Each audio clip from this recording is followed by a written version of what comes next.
नमस्कार मित्रांनो, आपण आपल्या ई शिक्षा या यूट्यूब चॅनलवरती आज इयत्ता 8वी पाठ क्रमांक 12 आम्ल आम्लारी ओळख आता याच्याबद्दल आपण माहिती घेणार आहोत. तर आम्लाला आपण काय ॲसिड ही म्हणतो. तर आपण आज रोजच्या आहारात अनेक खाद्यपदार्थांचा उपयोग करतो, बरोबर. जसे की लिंबू, चिंच, टोमॅटो, साखर, व्हिनेगर, मीठ. या सगळ्या पदार्थांची चव ही एकसारखी असते का? तर नाही. लिंबू, साखर, दही, चुन्याची निवळी, खाण्याचा सोडा, आवळा, चिंच, कैरी, डाळिंब, पाणी या पदार्थ चव कशी आहे? लिंबूची कशी चव आहे? आंबट आहे. साखर गोड आहे. दही आंबट आहे. चुन्याची निवळी कशी आहे? तुरट आहे. आवळा कसा आहे? आंबट आहे. चिंच कशी आहे? आंबट आहे. कैरी आंबट आहे. डाळिंब कसं आहे? गोड आणि आंबट आहे. कसं आहे? ही जी आपले जो दररोजच्या खाद्यपदार्थ आपण उपयोग करतो याची चव कशी आहे? वेगवेगळी आहे. आता आम्ल्याला आपण ॲसिड असंही म्हणतो. आता याच्यावरून वरील उदाहरणातून तुम्हाला समजते की आपण जे खाद्यपदार्थ उपयोग करत आहोत त्या पदार्थांना चवीला कसे आहेत? काही गोड आहेत, तर काही कडू आहेत, तर काही आंबट किंवा तुरट आहेत. आता जे लिंबू, चिंच, व्हिनेगर किंवा आवळा यासारख्या पदार्थांना कशी चव आहे? आंबट आहे.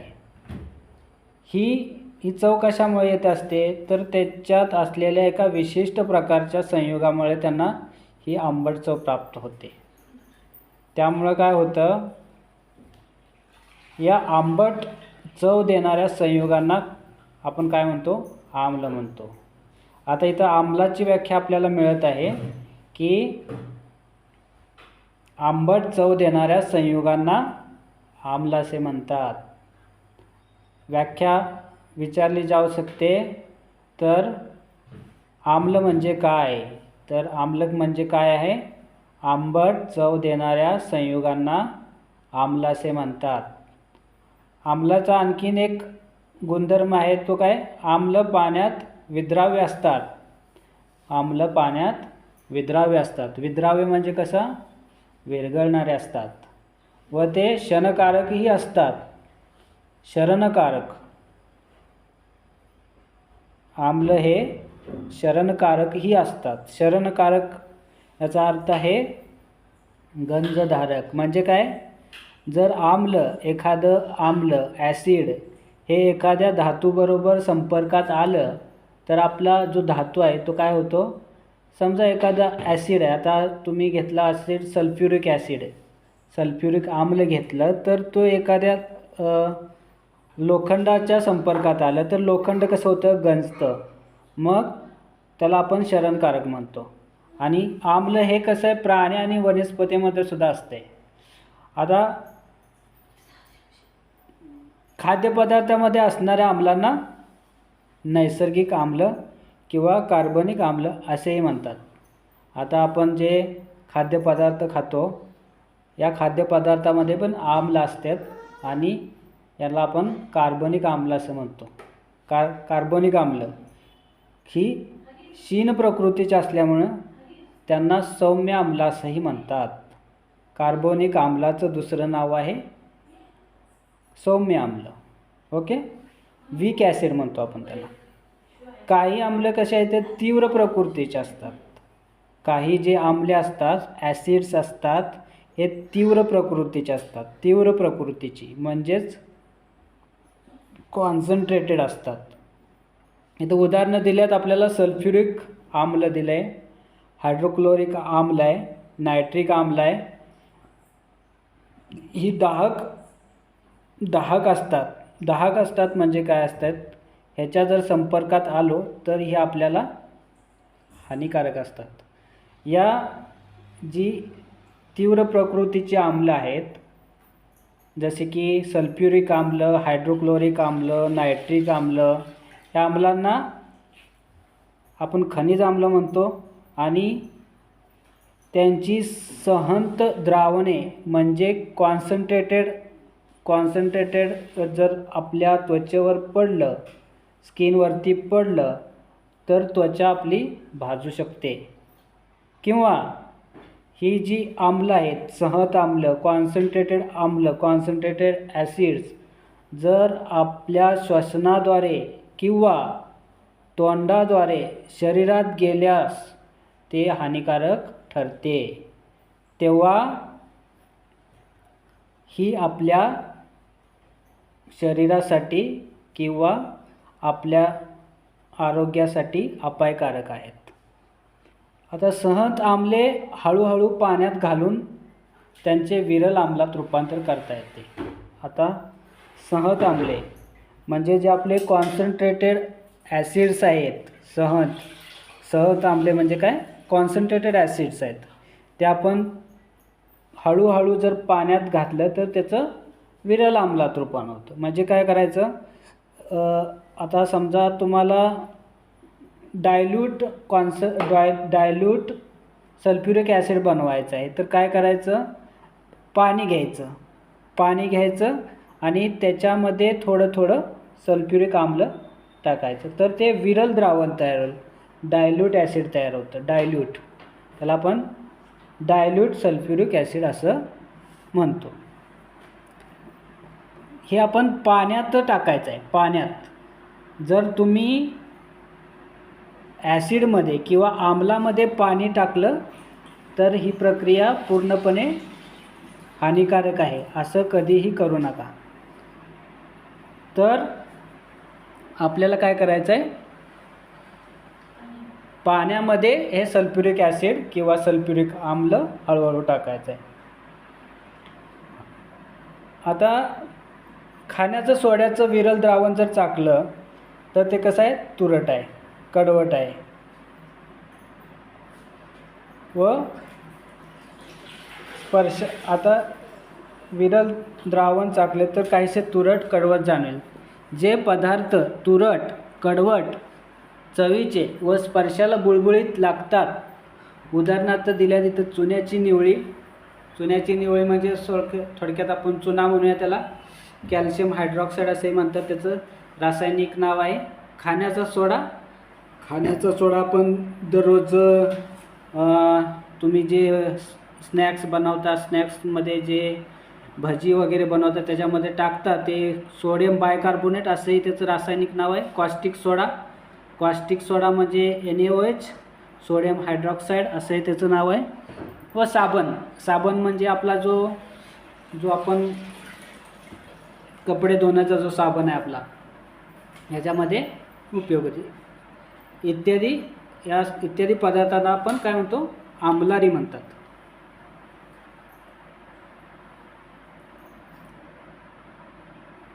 ओके. आता आम्लारी हे आम्लापेक्षा पूर्णपणे विभिन्न असतात, म्हणजे दोन्ही वेगवेगळे असतात. आम्लारी हे आम्लापेक्षा पूर्णपणे विभिन्न असतात. आम्ल आणि आम्लारी हे वेगवेगळे आहेत. ते रासायनिकदृष्ट्या आम्लाच्या विरुद्ध गुणधर्माचे असतात. फरक स्पष्ट करा म्हणून प्रश्न येऊ शकतो. आम्ल आणि आम्लारीचा फरक स्पष्ट करा. तर आम्लारी हे आम्लापेक्षा पूर्णपणे विभिन्न असतात. ओके. ते रासायनिकदृष्ट्या आम्लाच्या विरुद्ध गुणधर्माचे असतात. तेही सहज अवस्थेत त्वचेला दाहक असतात. आपणास माहीत आहे की ऊर्ध्वपातीत पाणी चवी नसते. पाणी आम्लधर्मी किंवा आम्लारी धर्मी नसते. ओके. जसं आम्ल दाहक असते, कॉन्सन्ट्रेटेड असते, तसं आम्लारी सुद्धा ही दाहक असतात.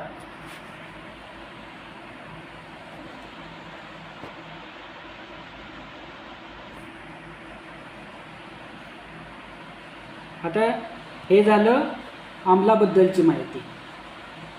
आता आपण दर्शक दर्शक काय इंडिकेटर. आता हा दर्शक काय आहे ते जाणून घेऊया. आता जे पदार्थ आम्लधर्मी किंवा आम्लारीधर्मी नसतात ते रासायनिकदृष्ट्या उदासीन असतात. आम्ल किंवा आम्लारी पदार्थाची चव घेणे किंवा त्यांना स्पर्श करणे खूप अपायकारक असल्याने त्यांची ओळख करण्यासाठी दर्शक, ज्याला आपण इंडिकेटर म्हणू, अशा विशिष्ट पदार्थाचा वापर केला जातो. म्हणजे जे आम्ल आहे किंवा आम्लारी आहे हे आपण त्यांना स्पर्श करून किंवा चव घेऊन सांगू शकत नाही. त्यासाठी आपण एक इंडिकेटर वापरतो, दर्शक वापरतो. त्याला विशिष्ट प्रकारचा कळते आम्ल किंवा आम्लारी, त्याला आपण ठरवू शकतो. आता हे दर्शक काय आहेत. आता प्रयोगशाळेत तुम्ही बघितले असेल की आम्ल व आम्लारी पदार्थाचे परीक्षण करण्यासाठी आपण प्रयोगशाळेत मुख्यत्वे कुठला लिटमस पेपर वापरतो. लिटमस पेपर, ज्याला आपण लिटमस कागद असे म्हणतो. हा कागद लायकेन नावाच्या वनस्पतीच्या अर्कापासून तयार केला जातो. रिकाम्या जागा भरण्यासाठी प्रश्न आहे बघा. लिटमस पेपर हा टिंबटिंब नावाच्या वनस्पतीच्या अर्कापासून तयार केला जातो. तर उत्तर आहे लायकेन, ज्याला आपण दगडफूल असंही म्हणतो. आता लिटमस पेपर कसा आहे, दोन रंगाचे असतात. एक असतो तांबडा लिटमस पेपर आणि एक असतो निळा लिटमस पेपर. आता निळा लिटमस पेपर जर आपण आम्लात बुडवला, ओके, तर तो तांबडा होतो. आता तुम्ही आम्ल कसं ओळखणार, तर तुम्ही काय करायचं, निळा लिटमस घ्यायचा आहे किंवा लाल लिटमस घ्यायचा आहे. आता निळा लिटमसचं काम काय आहे, तर तो आम्लात बुडवल्यावर तांबडा होतो, ओके. आणि तांबडा जर आम्लात बुडवला तर तो तसाच राहतो, त्यात काही चेंज होत नाही, काय बदल होत नाही. त्यामुळं आपण आम्ल कसं ओळखणार, जर आपण निळा लिटमस आम्लात बुडवला तर तो तांबडा झाला पाहिजे. आणि जर तांबडा लिटमस पेपर जर आपण आम्लात बुडवला तो त्याच्यामध्ये काहीसुद्धा चेंज नाही झाला पाहिजे, ओके. आता तांबडा लिटमस पेपर, तांबडा लिटमस कागद जर तुम्ही आम्लारीमध्ये बुडवला तर तो निळा होतो. आता आम्लारी कसं ओळखायचं, तांबडा लिटमस पेपर घ्यायचा, तो आम्लामध्ये बुडवला तर तो निळा झाला पाहिजे. आणि तुम्ही जर निळा लिटमस पेपर आम्लारीमध्ये टाकला तो तर त्याचा रंग चेंज होत नाही, तो तसाच राहतो, ओके. तर हे आहेत प्रयोगशाळेतले आपलं दर्शक, ज्यावरून आपण आम्ल आणि आम्लारी ठरवू शकतो, ओके. ह्याचप्रमाणे अजून एक दर्शक द्रावण स्वरूपातील इंडिकेटर आहेत, दर्शक आहेत. याच्यामध्ये काय काय आहे, फिनोल्फथेलीन आहे, मिथिल ऑरेंज आहे आणि मिथिल रेड आहे. हे कसं आहे, दर्शक द्रावण स्वरूपात आपले जे इंडिकेटर प्रयोगशाळेत वापरले जातात. मिथिल ऑरेंज, आता इथं मिथिल ऑरेंज दिलं आहे. मिथिल ऑरेंज हा दर्शक आम्लामध्ये गुलाबी तर आम्लारीमध्ये पिवळा होतो. फिनोल्फथेलीन आम्लामध्ये रंगहीन व आम्लारीमध्ये गुलाबी असतो. वैश्विक दर्शक, ज्याला आपण युनिव्हर्सल इंडिकेटर असेही म्हणतो, ते द्रावण रूपात असणारे दर्शक आम्ल आम्लारीच्या संपर्कात आल्यामुळे वेगवेगळे रंगबदल दाखवतात. इथं खाली मिथिल ऑरेंज, लिटमस कागद, फिनोल्फथेलीन, मिथिल रेड यांची उदाहरणं दिलेत प्रयोगशाळेतील दर्शक म्हणून. आता एक खाली आपल्याला एक चार्ट दिला आहे. या चार्टमध्ये दिले दर्शक पदार्थाचे नाव, दर्शकाचा मूळ रंग, आम्लातील रंग, आम्लारेतील रंग. वरील जे आपण बघितलं येते याच्यामध्ये मी सांगितलं आत्ताच की तांबडा लिटमस पेपर, त्यानंतर निळा लिटमस पेपर आणि दर्शक द्रावण स्वरूपातील जे इंडिकेटर आहेत, दर्शक आहेत फिनोल्फ्थेलिन, मिथिल ऑरेंज, मिथिल रेड आणि युनिव्हर्सल इंडिकेटर. हे चार्टमध्ये तेच दिलं आहे आपल्याला. तर लिटमस कागद आहे, दर्शकाचा लिटमस कागद कसा आहे, निळा आहे. या दर्शकाचा मूळ रंग निळा आहे. तो जर आपण आम्लात टाकला तर त्याचा रंग कसा होतो, तांबडा होतो. आणि आम्लारीत टाकला तर तो तसाच राहतो, म्हणजे निळाच राहतो. आता लिटमस कागद आपला तांबडा आहे. तांबडा लिटमस कागद आपण आम्लात टाकला तर तांबडाच राहतो आणि आम्लारीत टाकला तर निळा होतो. मिथिल ऑरेंज हा नारंगी मिथिल ऑरेंजचा रंग आहे नारंगी. तो आपण आम्लात टाकला तर त्याचा गुलाबी रंग होतो आणि आम्लारीत टाकला तर पिवळा रंग होतो. फिनोल्फ्थेलिनचा दर्शकाचा त्याचा मूळ रंग आहे रंगहीन. हे रंगहीन असतं फिनोल्फ्थेलिन. आणि आम्लात टाकलं तरीही ते रंगहीन राहतं आणि आम्लारीत टाकलं तर गुलाबी होतं.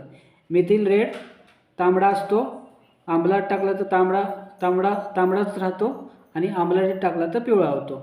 हा चार्ट तुम्ही पाठ करून घ्या. हा चार्ट महत्त्वाचा आहे. दर्शक आणि त्याचे आम्ल व आम्लारतील द्रावणातील रंग. ओके. आता इथं एक उदाहरण दिलं आहे. आपण जे घरगुती दर्शक त्याला आपण नैसर्गिक दर्शक बनवतो, काय आहे ते याचं एक उदाहरण दिलं आहे. आता आपण खाली बघणार आहोत. इथं तुम्ही जे नैसर्गिक हे तुम्हाला घरी करून पाहायचं आहे बघा.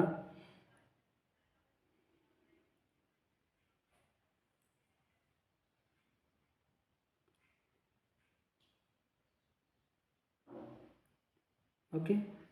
आता आपण पाहिलं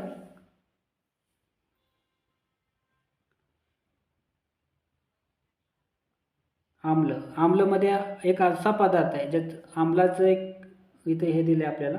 आम्ल एक असा पदार्थ असतो की ज्याचे पाण्यातील द्रावण हायड्रोजन आयन उपलब्ध करून देतो. उदाहरणार्थ पाणी द्रावणात हायड्रोक्लोरिकचे विघटन होते. आता इथे काय आम्लाचा एक गुणधर्म आहे. आम्लाचा गुणधर्म काय आहे, आम्ल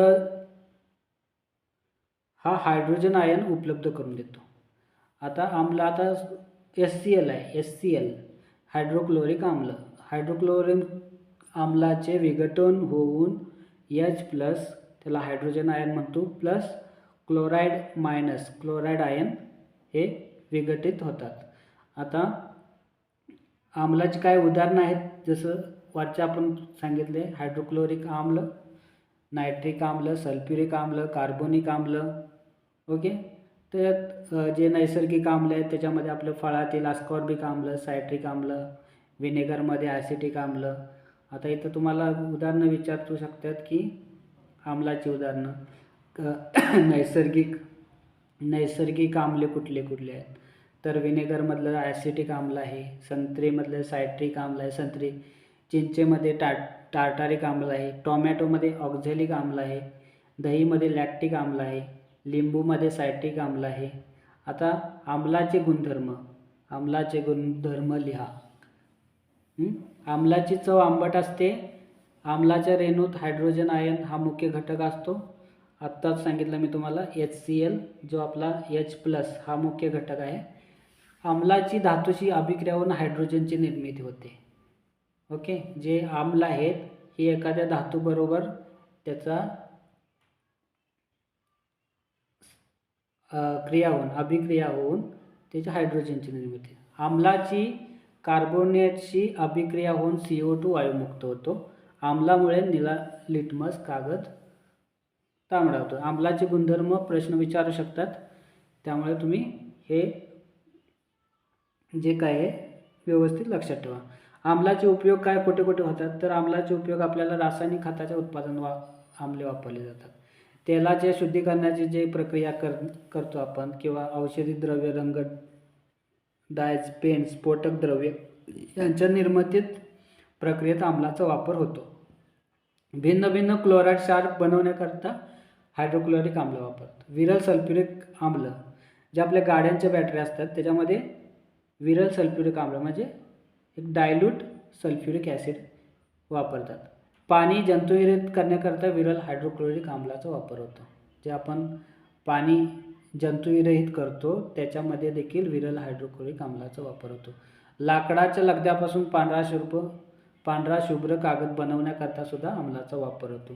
तर आम्लाचे उपयोग काय काय आहेत हे तुम्हाला विचारू शकतात प्रश्न. आता खनिज आम्ले शरीराला हानिकारक असतात, पण अनेक सेंद्रिय आम्ले आपल्या शरीरात आणि वनस्पतीमध्ये असतात आणि ती हितकारक असतात. खनिज आम्लेमध्ये आपण बघितले जसं sulphuric acid, hydrochloric acid, nitric acid हे जे आहेत, हे जे खनिज आम्ले आहेत हे आपल्या शरीराला हानिकारक असतात. आणि आपल्या शरीरातील DNA डीऑक्सिरायबो न्यूक्लिक ॲसिड हे आम्ल असते जे आपले अनुवांशिक गुण ठरवते. ओके, आता आपण आम्लारी बघणार आहोत. आम्लारी आपण बघितलं, आता आम्ल बघितलं, आता आम्लारी याला आपण बेस पण म्हणतो. आम्लारी एक असा पदार्थ असतो ज्याचे पाण्यातील द्रावण हायड्रॉक्साईड आयन उपलब्ध करून देतात. ओके, आता आम्लामध्ये बघितलं आपण की ते हायड्रोजन आयन आपल्याला उपलब्ध करून देतात. आता आम्लारीमध्ये आपल्याला तसं नाही आहे, तर ते हायड्रॉक्साईड आयन. मग दोन्हीमधील फरक तुम्ही सांगू शकता की आम्ल हे आपल्याला हायड्रोजन आयन उपलब्ध करून देतात, आम्लारी हे आपल्याला हायड्रॉक्साईड आयन उपलब्ध करून देतात. आता खाली आम्लारीची काही उदाहरणं दिलेली आहेत. त्याच्यामध्ये सोडियम हायड्रॉक्साईड दिले, पोटॅशियम हायड्रॉक्साईड दिले, कॅल्शियम हायड्रॉक्साईड म्हणजे चुना जो असतो आपला, त्यानंतर मॅग्नेशियम हायड्रॉक्साईड, अमोनियम हायड्रॉक्साईड ही आहेत आपले आम्लाऱ्याची उदाहरणं. आता खाली चार्ट दिला आहे, आम्लारी सूत्रे व त्यांचा उपयोग. आम्लारीचं नाव दिलं आहे, त्याचं सूत्र काय आहे, रासायनिक सूत्र काय आणि त्याचा उपयोग काय आहे. सोडियम हायड्रॉक्साईड किंवा त्याला आपण कॉस्टिक सोडा म्हणू, ज्याचं सूत्र आहे NaOH, सोडियम हायड्रॉक्साईड ज्याला आपण म्हणतो, त्याचा उपयोग होतो कपडे धुण्याच्या साबणामध्ये, सोडियम हायड्रॉक्साईड. पोटॅशियम हायड्रॉक्साईड कुठं यूज होतं आपलं, KOH त्याचं रासायनिक सूत्र आहे, तर आंघोळीच्या साबणामध्ये, शॅम्पूमध्ये पोटॅशियम हायड्रॉक्साईड यूज होतो. त्यानंतर 3 नंबर काय, कॅल्शियम हायड्रॉक्साईड ज्याला आपण चुना म्हणतो, चुन्याची निळी कॅल्शियम हायड्रॉक्साईड, तो चुना बनवण्यासाठी आपल्याला उपयोग किंवा रंग सफेदी करता त्याचा वापर होतो. मॅग्नेशियम हायड्रॉक्साईड किंवा मिल्क ऑफ मॅग्नेशिया म्हणतो आपण त्याला, MgOH2, आम्लविरोधक औषध. ओके, जे विरोधक औषध बनवतं, ॲसिड विरोधक त्याला म्हणतो आपण, त्याच्या उपयोगाकरता हे मॅग्नेशियम हायड्रॉक्साईड आपण वापरतो. अमोनियम हायड्रॉक्साईडचं सूत्र NH4OH, खते तयार करण्यासाठी आपण याचा उपयोग केला जातो.